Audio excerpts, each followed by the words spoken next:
Hello and welcome to the folding tutorial for Zephyr. As you can see, this is an absolutely gorgeous paper airplane with no central crease and this unreal undulating wing in the back. I'm not sure another paper airplane like this exists in the entire world. And this is, I have to confess, my very favorite paper airplane. So, it is a pretty advanced fold, I'll warn you now, but it is well worth it in the end if you're able to fold it. So, let me show you this plane in flight, and then we'll get to folding.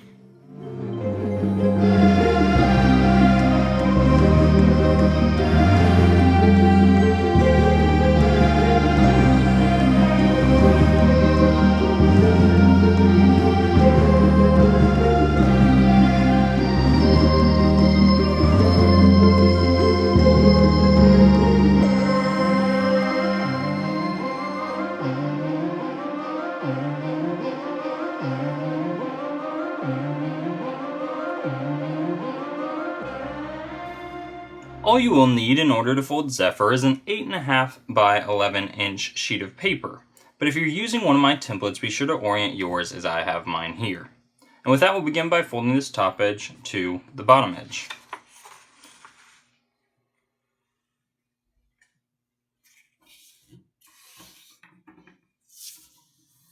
And once we've done that, we can unfold.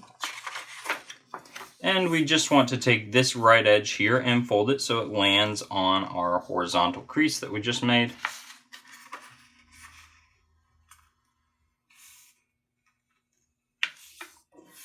Like so.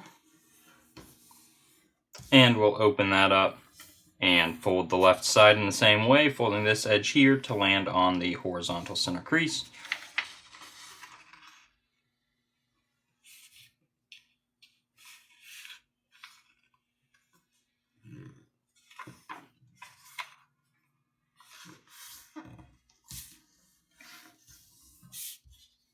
And we can open that up once more, and we'll go ahead and turn the paper over. The next step is we want to fold this top edge so that the crease we make goes through this intersection of diagonals. So we're just folding it down. We'll create a horizontal crease that goes right through there, just like so.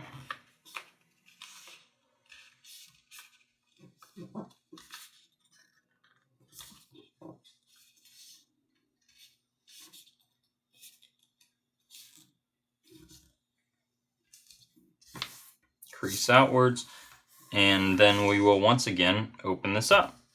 And we are now folding the top edge to this crease right there.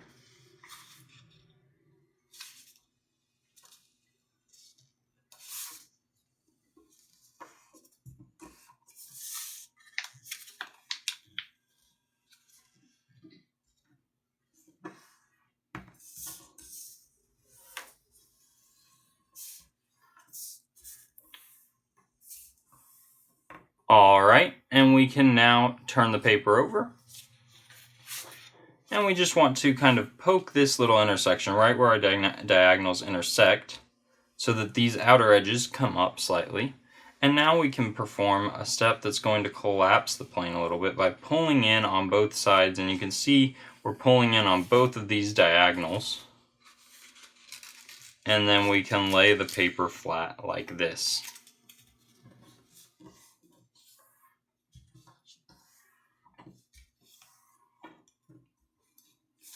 We're going to go ahead and turn the paper over.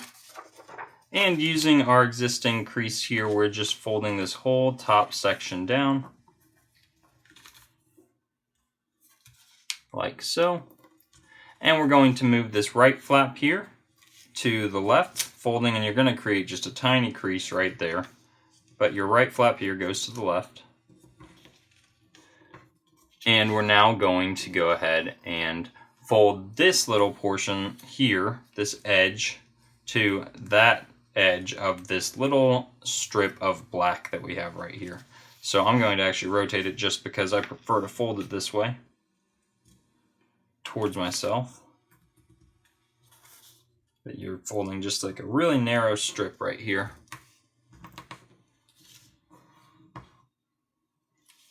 And then we're going to, your plane should look like this. Now we're going to go ahead and fold this top edge here into the center.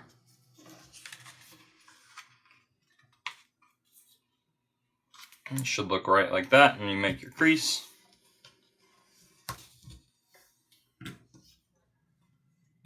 And we'll go ahead and unfold that and make a crease taking this edge here to this diagonal crease we just made.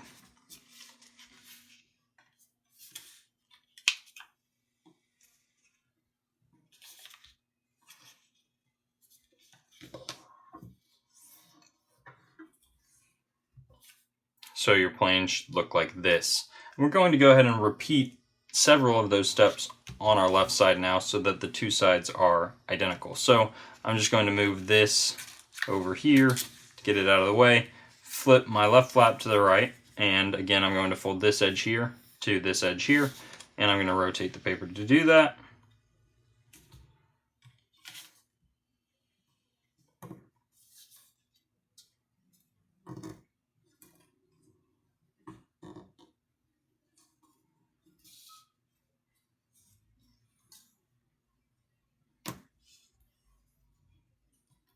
Okay, and then I will fold this top edge into center.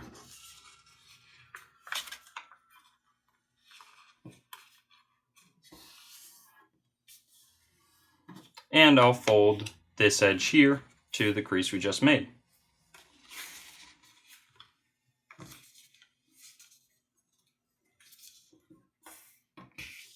And your plane should look like this.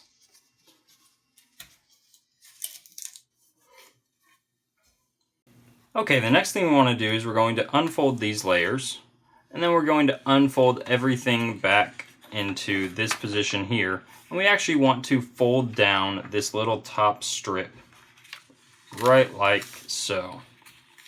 So now instead of your strip being just folded down once, you should have it folded down a second time. And then we're going to go ahead and rotate the paper 180 degrees because you're going to be wanting to work with this strip in your hands at this point. And this is going to be a really tricky step. Basically, we're going to perform a collapse of sorts on the plane that predominantly are folding along these two creases. But at the same time, I'm going to be pinching this central section, or sorry, this strip, which then will form a point here at the center as I collapse. So watch, I'm just pulling these layers in on those diagonal creases, and at the same time creasing inwards while it's all still loose, creasing along this existing crease here. I'm just pinching that more and more until I can form, again, just keeping it all loose.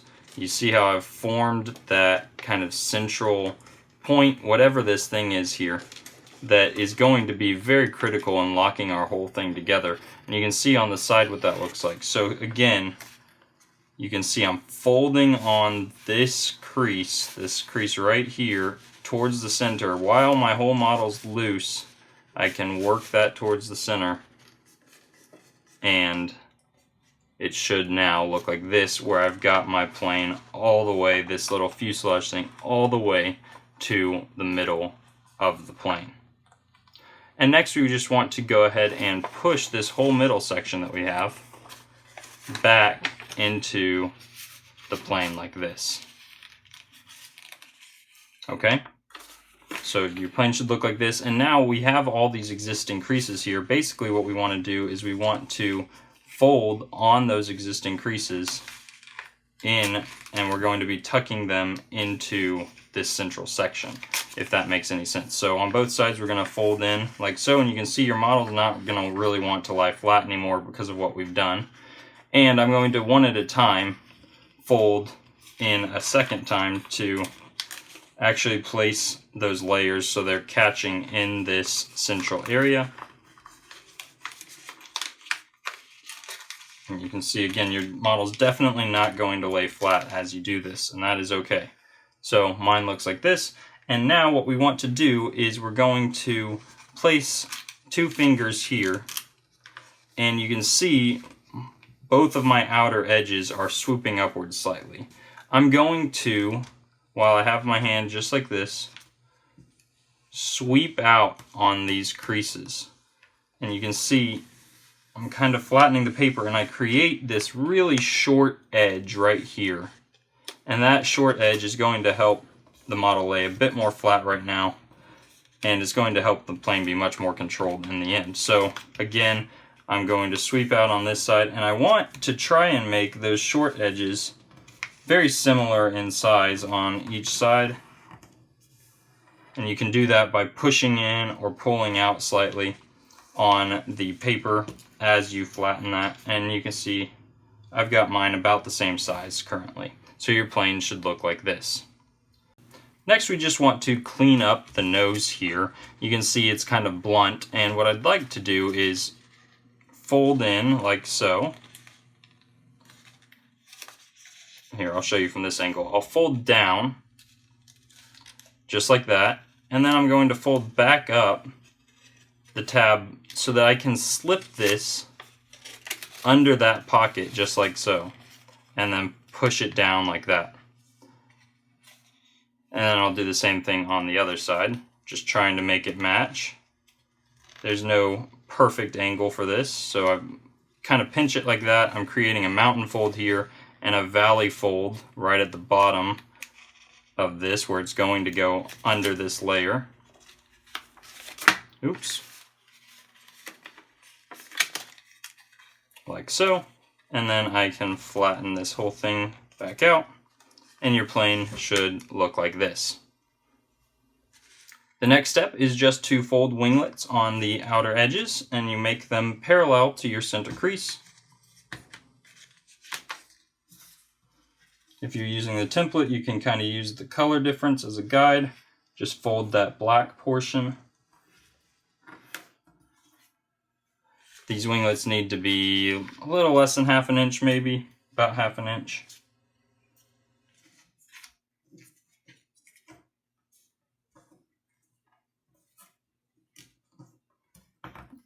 You won't be able to actually match them with one another. Just try to eyeball it and make them the same size.